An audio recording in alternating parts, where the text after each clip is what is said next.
Welcome to the DK Custom Products channel. My name is Dwayne and this is Kevin. Today, Kevin and I are going to discuss with you guys 6 deadly mistakes to avoid when riding your motorcycle.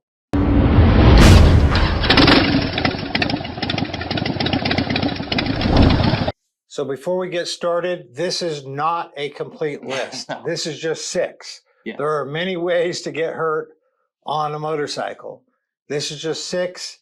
Please add down in the comments below things that are important to you when you're riding that are not included on this list. Share below. That way everybody who's watching the video not only sees the 6 that we're going to list, but also gets the benefit of whatever comment you put in there of things to avoid. Right. Now, before we get started, I'd appreciate if you guys would like, comment, and subscribe because that really helps us out. Now, recently, Kevin and I did a video on mistakes to avoid when buying a motorcycle. And we'll put a link to that up in the corner. But now that you have the bike, let's go over ways to not get killed on the bike, for lack of better words. You know, not to be insensitive about the subject, but these things can hurt you and they can definitely kill you. Kevin and I are going to go over things that we've learned over the years, how to not die. Yeah, and just 6. By no means, again, it's by no means complete, but these are 6 that came right to mind when we were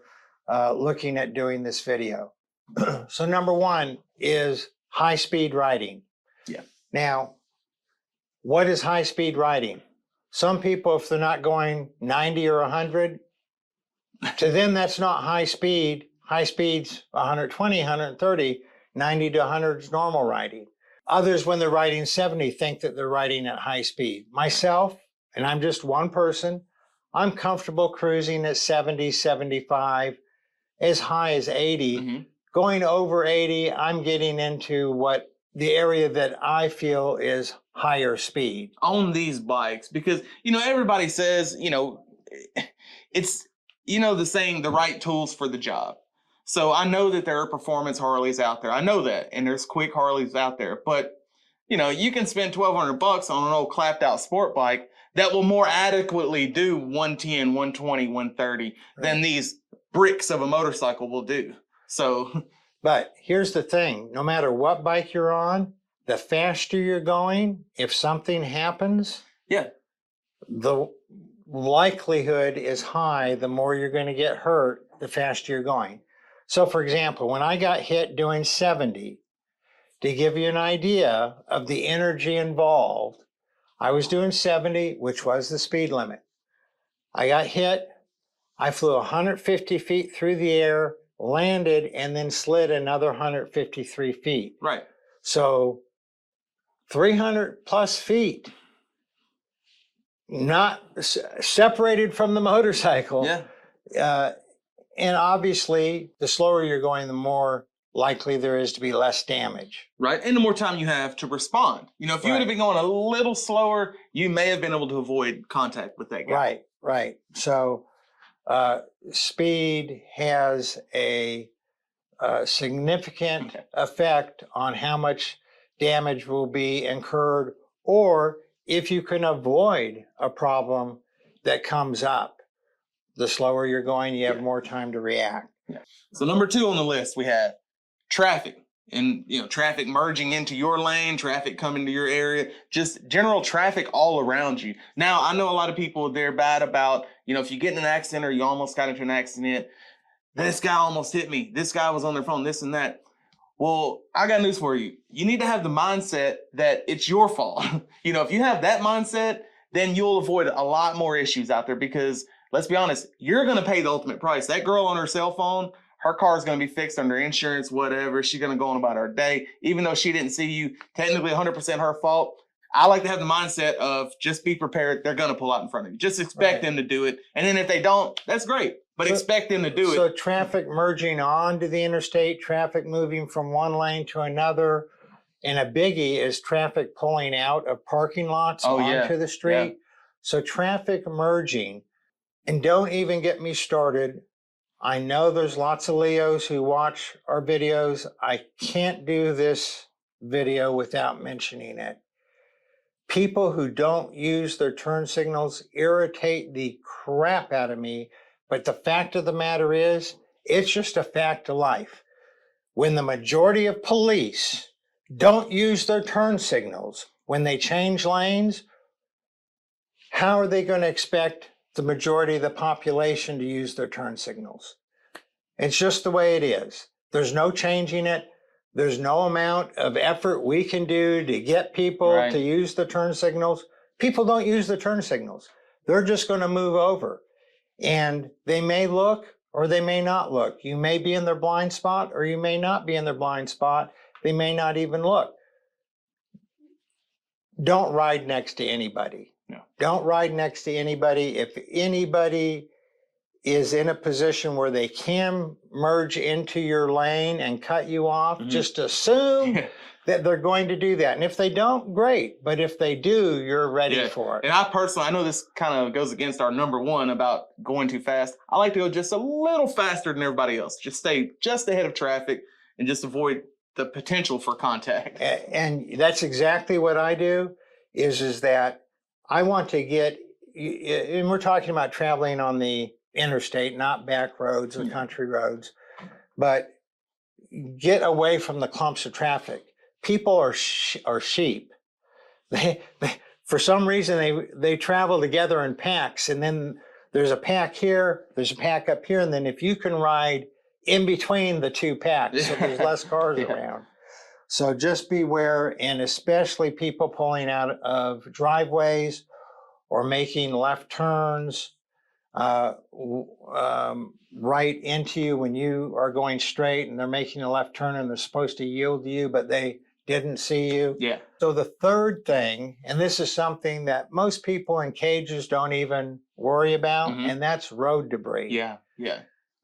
It's a big thing for us here in Mississippi. We already have poor roads, poor infrastructure, but there's a lot of unpaved driveways. There's a lot of potential for trees falling in the road, and gravel that gets kicked out on the road. Hey, I had a friend arrive here at the house.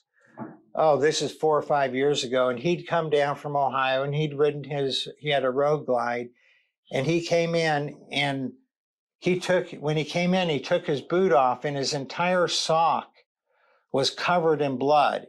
And what had happened, he'd been riding along, he was on the interstate, a little nut or bolt, he was not sure what, but something very small had got kicked up by a tire and was flying through the air and hit him in the shin and cut through his shin, and then just bled all the way down into his boot and everything.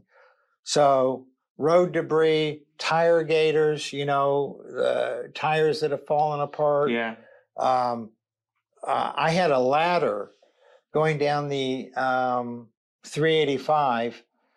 There was a truck in front of me, and I'm always on the lookout, especially for pickup trucks of stuff flying out of it.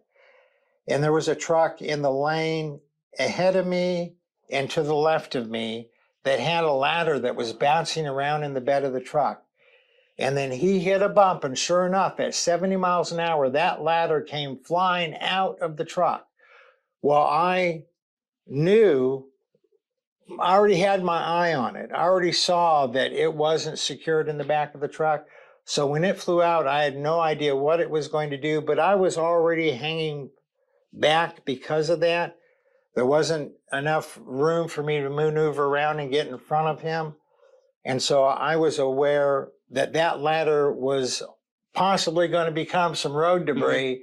And so I just was aware of that, and I stayed away. So when it came flying out and went clattering down the road, I was ready, and I moved all the way to the right, and it did come into my lane, but by the time it was in my lane, I wasn't in that lane anymore. Yeah.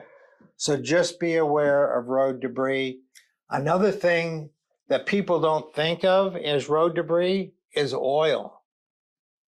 When I was 19, I made a left-hand turn into off of a 4-lane road, 2 lanes each direction, into a residential area. Going back to the house, I'd made that left turn hundreds, if not thousands of times, because it was going into the tract of houses where I lived. I made the left turn like I always do. It was nighttime.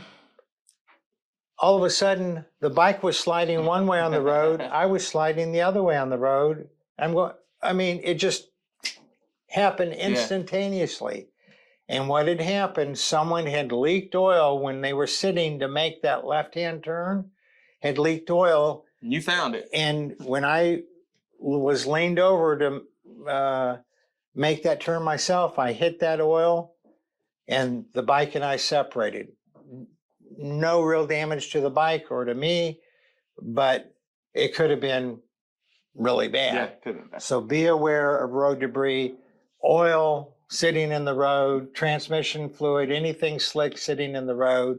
Consider that road debris also and be on the lookout for that. Number 4, riding while impaired. I mean, this is a no-brainer. Obviously, you don't want to ride when you're intoxicated, but I think that, we tend to harp on cagers, not paying attention or, doing this or that.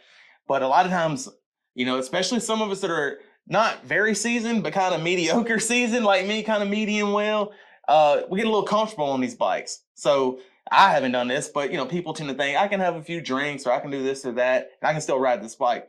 It takes a lot more effort than we realize to operate a motorcycle. It's not like you're sitting in the car, hand on the wheel, keep it straight. You working the clutch, working the brake, foot brake, foot shifter, balancing, leaning, maneuvering. There's a lot to operating a motorcycle, and it makes it much more difficult when you're impaired. And all of the things Kevin and I have listed, avoid traffic, avoid road debris, things like that. It makes it much more difficult to follow those rules when you are impaired. So enough said on that. It's pretty basic, Number 5 in the list of 6 deadly mistakes to avoid while riding your Harley. And that is thinking that the other people on the road are going to see you / respect that you're there. Mm-hmm. It's just not going to happen. Every vehicle has blind spots. The mirrors have gotten better on vehicles now, but remember, not only is there blind spots in the vehicle mirrors and when people are looking to see before they change lanes, if they even look, you may be in their blind spot, but also there's a blind spot in people's minds. So when they go to look and they don't see a truck or a car to the left of them, 2 side-by-side headlights, a grill, when they don't see that, they don't see a vehicle. They don't see a vehicle, whereas their eyes may have actually seen you, but there was a disconnect in their brain because it didn't see what they were looking for, which is there another car or truck there? No, there's not another car or truck there. Okay, I'm going to move over. And they move over right into you. Mm-hmm. Even though their eyes saw you, their brain didn't register that you were there because they weren't looking for you. So be very aware of, number 1, you could be in the blind spot of their brain, but number 2, you could actually be in a physical blind spot where they just don't see you. Yeah. So, and we talked about this in another video, we'll link above, is never ride in a person's blind spot. Always be far enough back that you know that they can see you if they look in their mirror or look over their shoulder. And then the other thing is, if you're going to pass a vehicle, do it quickly and be aware that at any minute, any second, they can move over because you're passing. You don't want to ride beside them because that's the biggest blind spot, right? So if you're going, okay, I got to get past this guy, and be aware that because as you're passing them, you're in their biggest blind spot, that's when they're most likely to move over. So be very aware of that. Be to the far side of the lane. Be ready to take either emergency braking, acceleration, or, moving out of their way. Be very aware of the blind spots. And of course, related to that, we're not going to get into it more other than to say the vast majority of cagers out there are not paying attention to their driving. Right. So it doesn't. And now they're self-driving. So don't get ran over by a self-driving Tesla because you're riding in the blind spot. Yeah. All right, now we'll move on to the sixth and final thing. I think this is probably the most important. I think it's one of the things people often overlook. So it's not one thing in particular, but I've noticed a lot of people tend to not be self-aware. You know, they ride beyond their skill set, or they'll link up in a group of people whose skill sets do not match. You know, you take a new rider, he thinks he's been riding dirt bikes for years. He doesn't have the experience on a street bike. All the traffic. With all the traffic, with all, road debris, everything we've listed, he hasn't experienced that. He just knows he can operate a motorcycle, has a basic idea of the fundamentals. Now, this person gets into a group of seasoned riders. He's either going too slow, he's going too fast, he's not in the right lane position, he doesn't brake in time. He causes a whole slew of issues when he could have just moved to the back of the pack, stay where he should be self-aware of his skills, not ride beyond his skill set, and everything would be okay. Prime example, we just had our open house. Who won the slow race? Mitch. On arguably the most difficult motorcycle to do it on, and pure experience won him that slow race. Right. Yeah, because he was on a sporty, highest center of gravity of any bike in the slow race. Right. Tall bars, forward controls. Yeah, forward controls, tall bars. I mean, not a bike that was set up to win a slow race. Right. And so that just brings me to the point. There's certain things that experience can teach you. And you got to be aware that you don't have that experience if you don't have that experience. Right. And that will avoid so many accidents, so many issues. I can't tell you how many times I've learned things the hard way. And that, learning things the hard way on a motorcycle will get you killed. So best to avoid that altogether. Yeah. And very closely related to that is when you're riding in a group, ride your own ride. Don't ever let peer pressure of the people you're riding with make you ride in a speed or around curves or corners in a way that you're not comfortable with. So ride your own ride. Do not be forced into riding at a speed or through curves or corners that you're not comfortable riding in. So like what you said is be very self-aware. And of course, if you want to improve, go to a parking lot and work on your corners and your braking and all that kind of stuff. Yeah, exactly. So those are 6 deadly mistakes to avoid when riding a motorcycle. Only 6 out of what could be hundreds. Yeah. Y'all put yours down below. We'll probably be doing another video with more of these at some point in the future. But these are the 6 that came to mind and that we think are really important. But we appreciate if you add down below any other things that are important to you that you've learned either from other people or learned maybe the hard way yourself, and put those in the comments below so that we can learn from them, so everybody else watching the video can learn from them. Yep. Thanks for watching. Y'all ride safe out there.